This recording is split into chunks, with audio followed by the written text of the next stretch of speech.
All right, everyone. How about we do open enrollment together so we know how to do it for the beginning of May? So when you're doing your open enrollment, you want to do it on Dayforce's website, dayforcehcm.com, and you'll log in as your employee role. So this is what your screen should look like when you're in your employee role. So there's two ways to get to the benefits section of Dayforce. The first you can probably see on your screen right now is through the quick link benefits. If you don't see benefits as one of your quick links, you can go down here to the edit box and you can drag and drop which ones you use most often and hit save. If the dragging and dropping is a little difficult for you, you can always go down to the drop down menu and you can go to benefits. So right away, we can see kind of a grayed box in the top and we see open enrollment 2022, 2023. And then towards the right, we see start enrollment. So we're going to click start enrollment. Now, this first kind of landing page for the open enrollment 2022-2023 is kind of a breakdown of the enrollment itself. On the right, you're going to see a list of the benefits that you are eligible to waive or to enroll in. You'll also see information on the medical premium incentive and how to log into WellRate, spousal enrollment, and as well as our information. Should you have any questions, you can contact myself or Kathy Burke-Hogan at our phone numbers or our email addresses. The one thing that I like to go over kind of right now, just to keep it in your mind, is up here at the top, you'll see a little handbasket and you'll see a running monetary total. This total up here is going to show you how much you are going to be paying for benefits each pay period. So you'll really want to keep this total in mind to make sure that it's feasible for you. So with that being said, let's get started with the enrollment. We're going to go over here and hit next. And the first page is for dependents and beneficiaries. So you want to make sure for dependents, you add all dependents that are going to be enrolled onto your medical, your dental, your vision, etc. So you'll want to put them here. You'll notice up here, anything with a red asterisk or a red star, you'll want to input that information as it's required. Anything that doesn't have an asterisk, for example, the middle name, the primary address, the tobacco smoker, you do not have to fill in. It's not required, but you're welcome to do so. So we will start putting in the information. We'll put the gender, the relationship. You'll want to make sure that you have the birth date and social security numbers for all dependents with you. So make sure you have that before you do the open enrollment.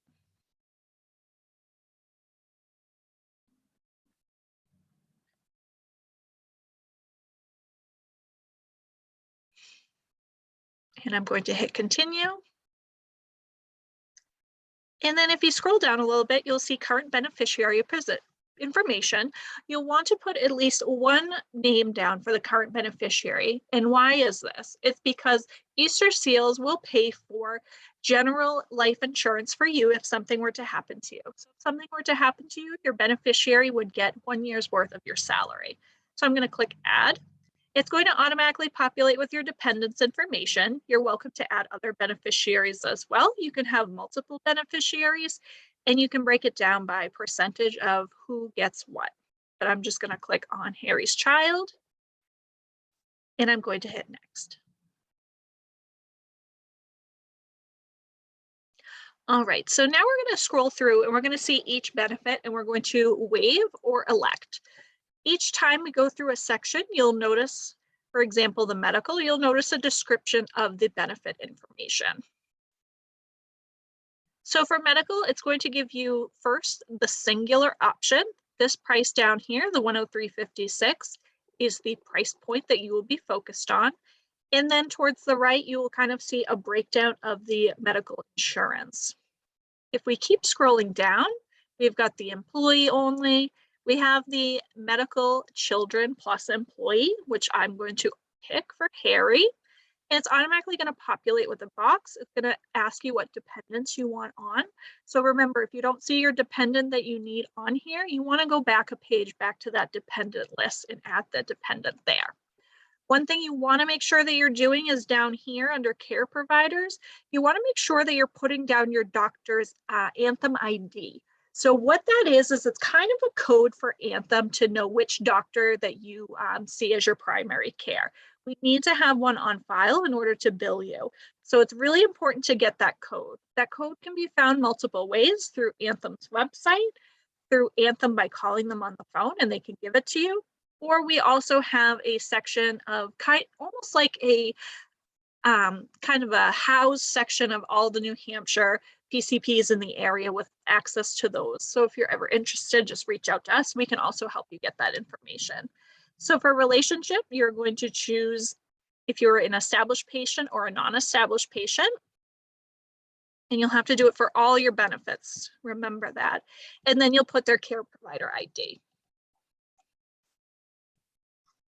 Now, keep in mind, this is an actual ID number that you have to find. This isn't just your doctor's name. So I'm going to hit save.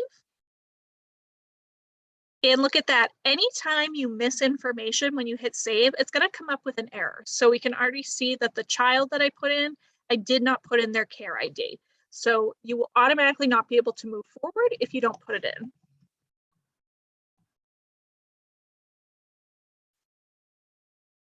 Now that I've clicked on that, it's letting me know that there are more options that I have to choose from in my enrollment. So I'm going to click OK, and I'm going to move forward. Usually the last option for each benefit is going to have the option to waive. The next one, if you have a spouse going on your medical plan, you're going to have to state that they do not have medical insurance under another plan. If you're not enrolling a spouse, you're simply going to check off the box, I am not enrolling a spouse. The next one is the tobacco affidavit. So you are going to pledge your tobacco status in this section. This is only for you. This is not for your dependents. And you will choose which one best describes you. The first option is you are a non-tobacco user. The second is that you are a user that plans to quit, which is the third one down. The second one is that you are a tobacco user that does not plan to quit, and that is going to give you an additional $40 premium that you have to pay each pay period. If you plan to quit, you will reach out to Christine Null, and she will be able to help you sign up for our tobacco cessation program that we have. And you also have the option of you are not enrolling in medical. So you'll choose the option that best fits you, and you'll continue. Next is dental. Again, towards the right, you will be able to see a breakdown of the benefit option. The first option is for a single plan employee. Second is the dependent one. And again, it pops up the box to make sure that I have the correct dependents listed. I'm going to hit save.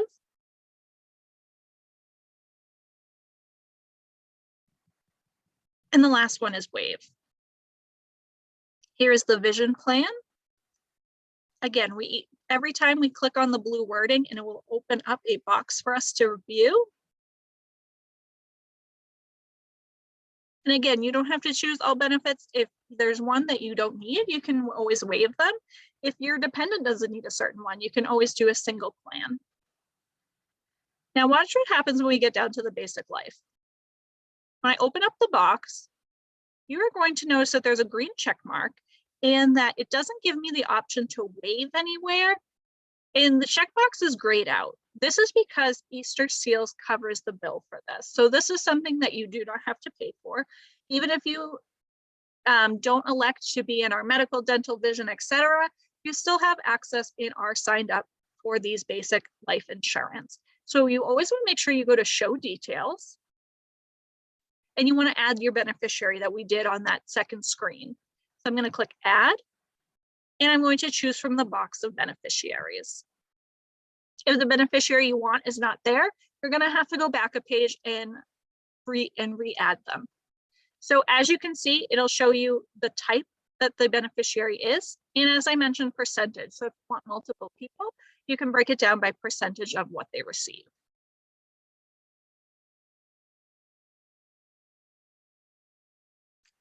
And we're going to keep scrolling down. Short-term disability, here's another one where when we click on it to open it up, it's a grayed out checkbox. That's because Easter Seals foots the bill for that one as well. We're going to go down to long-term, and long-term is going to be the same way. You're automatically enrolled in that as a full-time employee. Optional life insurance. This is if you're interested in additional life insurance that would be paid for by you. If you are interested in it, you could go to this first section, optional life, and click on show details. In the details box, you'll be able to pick the coverage amount that you're interested in. So if something were to happen to you, the beneficiary would get paid out at $37,000, $74,000, $111,000, etc. So you can pick from there. Once you pick an option, you will choose your beneficiaries by clicking add and entering in your beneficiary. Each total you pick will show you how much money it will cost you each pay period. Keep in mind that when you are signing up for these, you may have to do an evidence of insurability form, which is additional information to ensure that you're approved for the additional life insurance. But again, this is one option that you can waive as well.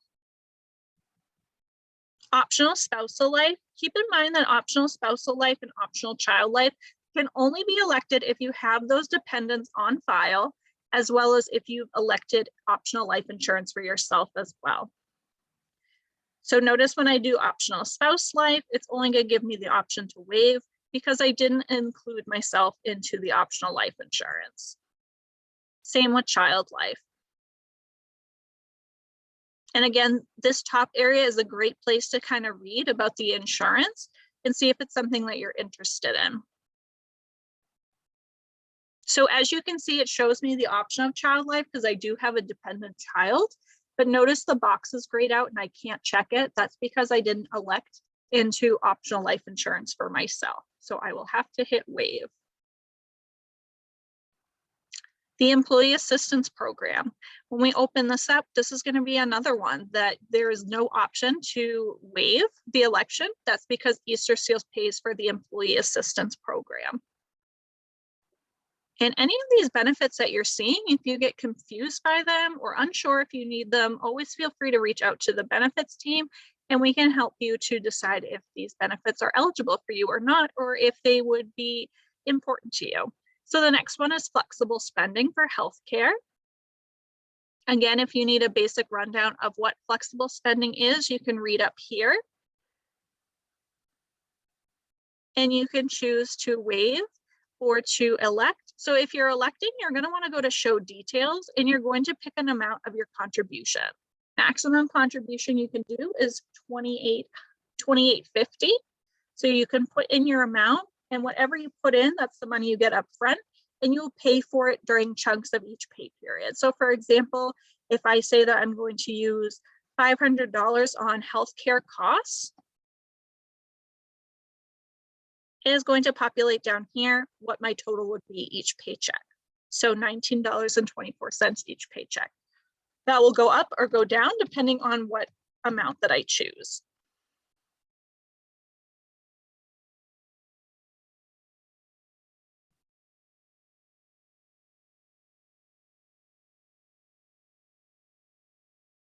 So it will increase or decrease depending on how much you have for your contribution. You also have access to flexible dependent care. You can open that box up and it works the same way as the flexible spending. You go in, you go to show details. It shows you the maximum contribution you can do, and it will tell you your total based on how much you want to get up front. So if I did $5,000 up front, it's going to update my cost, and $192.31 is going to be what I pay each paycheck.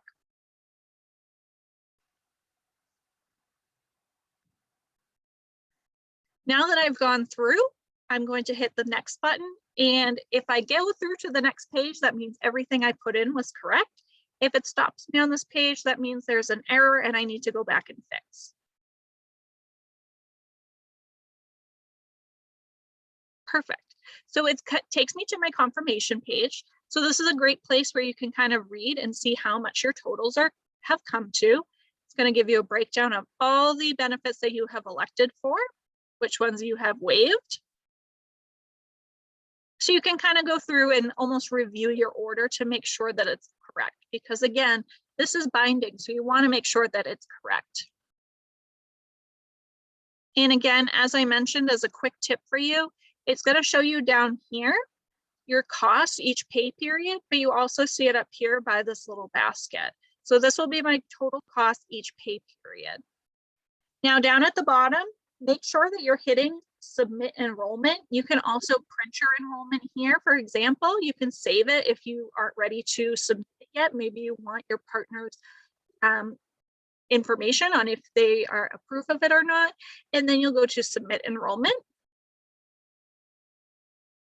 And once it's submitted, you will reach the summary page. And it will show you, you want to make sure that you're seeing congratulations, you have completed your open enrollment plan. After this, it also gives you some things to consider. If you'd like to sign up for the 403B retirement plan, it gives you information on that, how to get the medical premium incentive on WellRight. Also, AFLAC are one of our partners. If you're interested in signing up for AFLAC, purchasing power, or auto and homeowners insurance, all that information and our vendors are there that you can connect to as well for additional benefits. So that is how you do it, and you are all set from here until open or to your July 1st, and you'll be ready to go.